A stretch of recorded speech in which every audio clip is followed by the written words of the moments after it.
इज्तिमा का मकसद क्या है? ये आवाम के दिल की आवाज़। लोग इस निज़ाम से तंग हैं। थाने हैं, कचहरियाँ हैं, अदालत है, हर चीज़ तबाह बर्बाद हो गई। मुल्क के अंदर नफरतें और तफरके बढ़ाए जा रहे हैं। इस इज्तिमा आम के ज़रिए इंशाअल्लाह मुल्क में वहदत भी आएगी। अस्सलाम वालेकुम ख़वातीन व हज़रात, मैं हूँ एहतिशामुल्लाह बहलीम और आप देख रहे हैं पब्लिक न्यूज़। इस वक्त मैं मीनार पाकिस्तान में मौजूद हूँ और जहाँ जमात इस्लामी बदल दो निज़ाम के नाम से इज्तिमा कर रही है। लियाकत बलोच साहब हमारे साथ मौजूद हैं, इनसे बात करने की कोशिश करेंगे। लियाकत साहब, इस इज्तिमा का मकसद क्या है?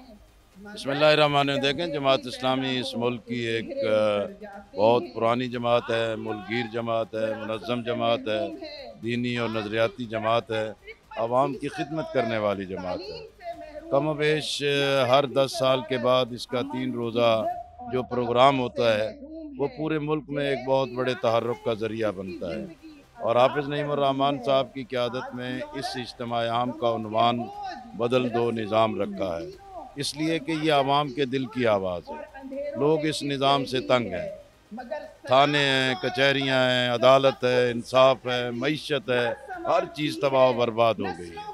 तालीम तबाह है, लोगों को रोज़गार नहीं मिल रहा, नौजवानों को मायूस किया जा रहा है, मनशियात का आदी बनाया जा रहा है और इसी तरह मुल्क के अंदर नफरतें और तफरके बढ़ाए जा रहे हैं। इस इज्तिमा आम के ज़रिए इंशाअल्लाह मुल्क में वहदत भी आएगी और इसके साथ साथ ये अवाम पर जो जुल्म और ज़्यादती के जो जबर मुसल्लत है उससे भी निजात मिलेगी। अच्छा लियाकत साहब, इस वक्त लाहौर में दफ़ा 144 का निफाज है, वो एक मजहबी जमात की वजह से, लेकिन यहाँ पे तो बड़े लोग मौजूद हैं, यहाँ पे दफ़ा 144 नहीं है। देखिए, मेरा ख्याल है कि दफ़ा 144 के नफाज से पहले ही हमें NOC मिल गया था और वो NOC के बाद जितने भी ज़ाब्ते हैं हम उसकी पाबंदी कर रहे हैं। जमात इस्लामी पुरअमन जमात है। जमात इस्लामी सियासी, आइनी, जमहूरी पुरअमन मज़ाहमत और जद्दोजहद करने वाली जमात है और सबको मालूम है कि जब जमात इस्लामी किसी प्रोग्राम के बारे में तय करती है तो वो प्रोग्राम होके रहता है, वो पुरअमन होता है। और सबको मालूम है कि जब जमात इस्लामी एक जद्दोजहद का आगाज़ करती है तो फिर उसमें जो चीज़ें तय पाती हैं उसके मुताबिक जमात इस्लामी उस पर अमल करने की पाबंद होती है। इसी मीनार पाकिस्तान पे पाकिस्तान तहरीक इंसाफ ने 3 दफ़ा NOC मांगा, लेकिन उन्हें नहीं दिया जाता। आपको NOC दे दिया जाता है? देखिए, ये तो अदालत में जाएं, अदालत से मिल जाएगा और हमने भी तो तकरीबन 1 सितंबर को अप्लाई किया। आप भी कहते हैं कि यहाँ पे अदालती निज़ाम ख़त्म हो गया है, जमात इस्लामी कहती है। नहीं, मेरा ख्याल है कि भाई हर पार्टी के बारे में अपने अपने नुक्ता नज़र को उसके तनाजुर में देखना चाहिए। कल हाफिज साहब ने 27वीं यानी तरमीम की बात की, तो क्या इस बदलो निज़ाम में 27वीं यानी तरमीम को भी थोड़ा कहा जाएगा, उसकी मजम्मत की जाएगी? देखे ना, एक के बाद तो 27वीं तरमीम भी आ गई। बहुत सारी तरमीम जैसे कादियानियों को काफिर करार देने की थी, गैर मुस्लिम करार देने की, वो मुतफ़िका एक तरमीम है, लेकिन बेशुमार तरमीम है जो मुतनाज़ा है।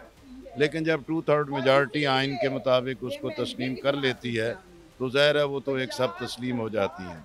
लेकिन ये आइनी तरमीम 26वीं है, 27वीं है, ये पार्लियामेंट मुतनाज़ा है, ये हुकूमत मुतनाज़ा है, ये इंतखाब मुतनाज़ा है और ये एक मुत्तफ़िका कौमी दस्तावेज़ आइन को मुतनाज़ा बना रहे हैं। इस एतबार से हम इसको मुस्तरद करते हैं। बहुत आखिरी बात ये कि इस इज्तिमा का नाम है बदल दो निज़ाम। पाकिस्तान तहरीक इंसाफ भी चाहती है कि हम निज़ाम बदल दें, क्यों ना उनको भी इनवाइट किया जाता, दोनों मिलकर निज़ाम बदल दें। उनके पास तो 14 साल से खैबर पख्तूनख्वा में भी हुकूमत है। उनके पास इस मुल्क के अंदर 4 साल तक भी एक हुकूमत रही है, लेकिन वो अपने दावे के मुताबिक ना निज़ाम बदल सके, ना पाकिस्तान को एक रुख पे डालने के अंदर कोई कामयाबी हासिल कर सके।